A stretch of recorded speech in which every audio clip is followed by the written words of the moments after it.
ಈ ಸಮ್ಮೇಳನದಲ್ಲಿ ದೇಶದ ನಾನಾ ಪ್ರದೇಶಗಳಿಂದ ಲಕ್ಷಾಂತರ ಸಂಖ್ಯೆಯಲ್ಲಿ ಸಮಾಜ ಬಾಂಧವರು ಏಕ ಧ್ವನಿಯಿಂದ ಭಾಗವಹಿಸುತ್ತಿರುವುದು ಅತ್ಯಂತ ಅಭೂತಪೂರ್ವವಾಗಿದೆ.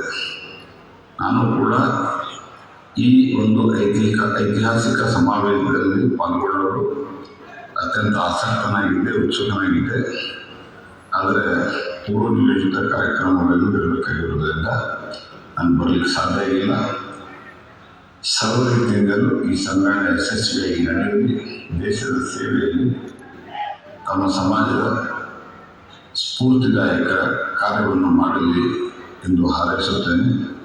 ಹಾಗೂ ಈ ಬೃಹತ್ ಸಮಾವೇಶವನ್ನು ಆಯೋಜನೆ ಮಾಡಿರುವಂಥ ಎಲ್ಲ ಸಂಘಟಕರಿಗೂ ಹೃತ್ಪೂರ್ವಕವಾದಂಥ ಧನ್ಯವಾದವನ್ನು, ಅಭಿನಂದನೆಯನ್ನು ಸಲ್ಲಿಸ್ತೇನೆ. ಇದರ ಜೊತೆಗೆ ನಮ್ಮೆಲ್ಲರ ಒಟ್ಟಾರೆ ಪ್ರಯತ್ನ ನಮ್ಮ ದೇಶವನ್ನು ಪ್ರಧಾನಮಂತ್ರಿ ನರೇಂದ್ರ ಮೋದಿಯವರ ನೇತೃತ್ವದಲ್ಲಿ ವಿಕಸಿತ ಭಾರತವನ್ನು ಮಾಡಬೇಕು. ಭಾರತ ಮಾತೆ ವಿಶ್ವವು ಮನ್ನಿಸಿಕೊಳ್ಬೇಕು.